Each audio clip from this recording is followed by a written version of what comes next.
masih ada waktu, kami akan membacakan pertanyaan tertulis yang datang dari salah satu jamaah. Itu Assalamualaikum warahmatullahi wabarakatuh. Assalamualaikum. Buya yang kami cintai dan Allah muliakan, saya mau tanya, kapan orang harus mengerjakan sholat tobat? Karena mendengar dari salah satu sumber bahwa harus setiap malam. Tapi kalau di TV menerangkan sholat taubat dikerjakan jika sudah melakukan dosa besar, karena dosa kecil diampuni dengan istighfar. Bagaimana seharusnya Buya? Terima kasih. Dosa, ada sholat tobat. Ada sebagian masukkan sholat tobat seperti sholat hajat. Jadi kalau ada orang merasa berdosa lalu ingin diampuni oleh Allah, mengambil air wudhu lalu melakukan sholat 2 rakaat, kemudian memohon kepada Allah, ya Allah ampuni dosaku. Jadi melakukan sholat 2 rakaat. Sebagian mengatakan ini namanya sholat tobat, sebagian yang mengingkari tidak ada namanya sholat tobat. Akan tetapi melakukan sholat hajat, yang hajatnya agar apa? Dosanya diampuni. Jadi melakukan sholat 2 rakaat. Yang jelas lakukan sholat 2 rakaat. Terserah diberi nama sholat tobat atau yang lainnya, nggak masalah. Makanya kita pun juga tidak perlu alergi kalau orang mengatakan sholat tobat, bolehlah diberi nama sholat tobat. Pada dasarnya seperti sholat hajat. Hajatnya agar Allah memberikan kepada kita apa? Pengampunan. Maka ambil air wudhu, sholat 2 rakaat, kemudian menandahkan tangan atau istighfar, ya Allah ampuni dosaku. Kapan itu? Ya kapan Anda merasa dosa, Anda harus nunggu dosa gede. Dan dosa itu akan menjadi gede karena 3 hal.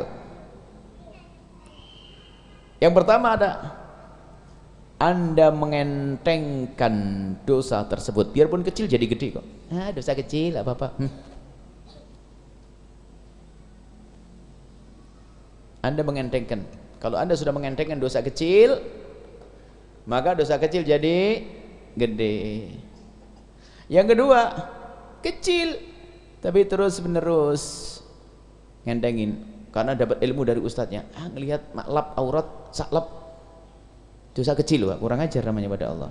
Akhirnya setiap hari nongkrong di Gardung, lihat kecil, setiap hari kecil jadi gede. Jadi dosa kecil yang kedua menjadi gede adalah dosa kecil menjadi gede adalah kalau kita terus menerus di dalam melakukan dosa kecil. Yang ketiga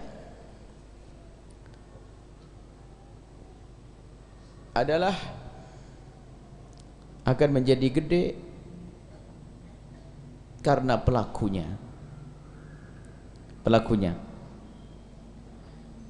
Kalau seorang yang dia punya ilmu, orang ahli sholat, ahli kebaikan, dia melakukan dosa kecil, lihat jadi gede dong, dia tahu ilmunya kok ngelanggar, kan begitu. Maka dari hal ini orang-orang awam lebih enak. Tapi orang yang punya ilmu, biarpun kecil lah, kamu punya ilmu jadi gede. Contohnya saja dah, misalnya, mohon maaf, semoga Allah menjaga kita semuanya. Kalau ada anak-anak di pinggir jalan yang ini, kalau cowok-cowok ada perempuan dicolek, orang biasa saja kan, nggak terlalu banyak menoleh. Ada nyolek perempuan, ada perempuan lewat dipegang perutnya misalnya. Orang di pinggir jalan, rambutnya macam-macam. Anda memandang biasa. Tapi kalau ada seorang ustadz pakai imamah begini lalu di jalan colek begini, gimana kira-kira? Ayo, menjadi gede karena pelakunya tersebut.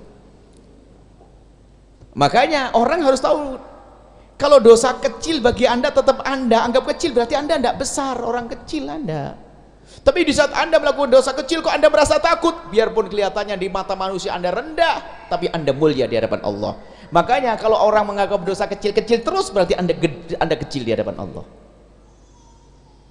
Dosa kecil nyesel, masa nunggu sholat tobat nunggu dosa gede lah. Tidak dosa gede tidak pernah sholat tobat nanti.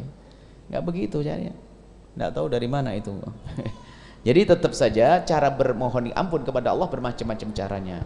Di antaranya dengan bersedekah, di antara dengan melakukan sholat, kemudian istighfar.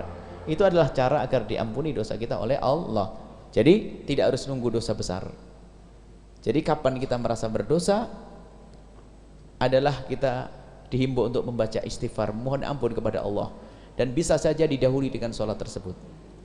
Kapan kita merasa berdosa? Kalau sudah pakai kalimat kapan kita merasa berdosa, ya setiap saat. Siapa sih yang merasa tidak berdosa?